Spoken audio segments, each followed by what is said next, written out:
A chilling greeting echoed. "Hello, Susan." His eyes held a look she'd never seen before. He seemed distracted, as if he were staring right through her. For a few seconds, she felt transparent, unsure of how to behave. "I thought, why not surprise Stephen?" she disclosed. Regrettably, his response was less than enthusiastic. "This isn't really a good time," he admitted. "There have been some issues at work that I need to sort out tonight, so a quiet evening together is off the table." Susan was disappointed, but assured him it was no problem. "It was supposed to be a surprise for you," she said, pouting in a way that made her disappointment clear. "Of course I am disappointed as well, but we'll save that for another time. I have to go over some work with Robert. You can certainly stay here and make yourself comfortable. I just don't know when I'll be back. It's going to be a late night. It's all related to the attack on Wilders. There's an emergency meeting at the office. I only came home to shower, eat and change." Despite his offer, Susan decided not to stay, even though she knew she could have. Her mood had considerably dampened after what felt like a cold shower of an encounter, and she preferred to sleep in her own bed rather than in an unfamiliar environment. Stephen said he understood and quickly headed to the bathroom. His behavior was odd, and it felt as if she didn't exist to him. His cool approach and the light kiss on her cheek as she walked down the hallway of the apartment with her coat on and closed the door behind her confirmed her feeling of being an inconvenience. Fortunately, her car was not far away. In the end, what was intended as a surprise visit turned into an evening of disappointment and a stark reminder of the complexities of relationships and the unpredictable nature of life. The road to 's-Hertogenbosch felt longer than usual this time. Suzanne's mind was preoccupied with her strange encounter at Stephen's house. She thought she recognized Robert from somewhere, but she couldn't quite place him. Lost in thought, she didn't notice the rapidly approaching van from behind. With a sudden burst of speed, the van slammed into the back of her small car. Her Ford Ka shot forward at a breakneck pace.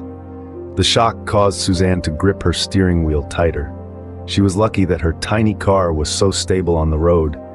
Her muscles tensed as she saw the van trying to ram her car for a second time.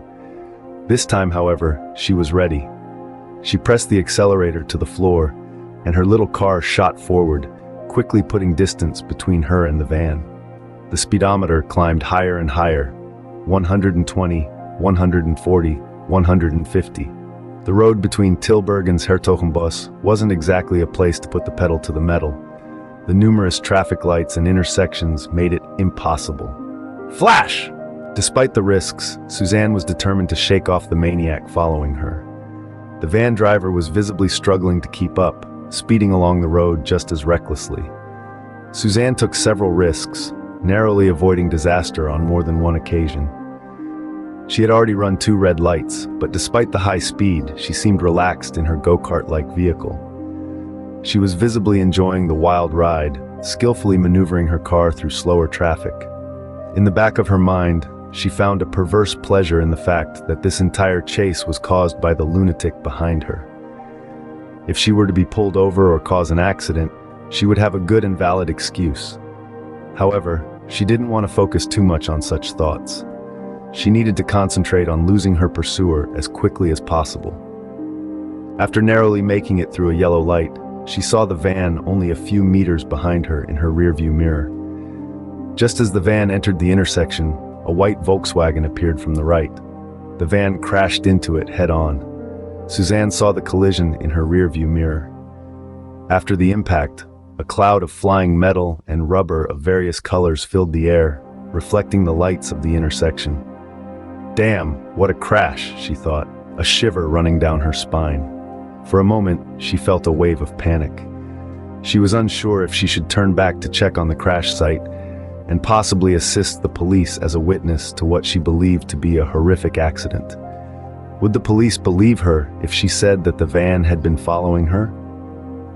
She had been drinking whiskey earlier, and it was still on her breath. Her mind raced as she tried to stay calm. She decided it would be best to go home or stop by Tom's place to figure out what to do next. The adrenaline still hadn't subsided. She knew how to calm herself down, but this wasn't the right time or place, and Stephen wasn't around. What a shame, she thought, and started laughing out loud. She felt herself relax. She decided to get out of there, easing off the accelerator to bring her speed down to an acceptable level. She lit a cigarette and put on a CD, letting the song Lavinia by the Veils fill the car.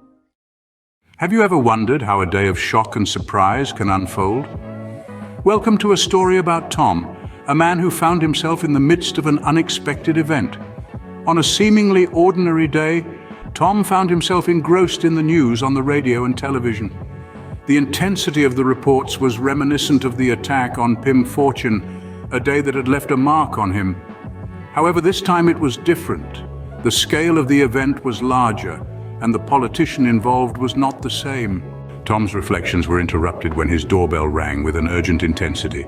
Peering through the window, he saw Susan, his visitor, waiting at the door. Swiftly, he opened his apartment door and let her in. Susan rushed past him, her breaths quick and shallow, her words tumbling out in a rush.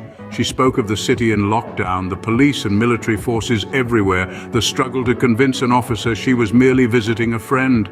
Tom listened to her account, all the while knowing there was more to her story. As Susan caught her breath, Tom filled her in on the details of the attack he had gathered from the news. He spoke of the severity of the attack, his conversation with Frank, who was in the midst of handling the crisis, and the talks of implementing a curfew. Susan then shared the rest of her story. She spoke of a maniac who had tried to run her off the road. Overwhelmed and unsure, she asked, "What should I do now?" Tom, thoughtful and pragmatic, advised her to report the incident to the police. He reassured her that her actions were understandable given the situation and that she was not the one who caused the accident. With shaky hands, Susan dialed the number of the local police, leaving out the part about the chase. The officer on the line assured her that someone would get back to her. She hung up a little more at ease. As the television continued to broadcast images of the chaos, Tom prepared dinner. Susan seemed to relax a bit more, her body language easing as they sat down to eat. The meal was quiet, the events of the day casting a long shadow over the conversation. As the day drew to a close, Tom suggested opening a bottle of wine and relaxing a bit. Susan agreed, the idea of a calm evening, a welcome respite from the day's events.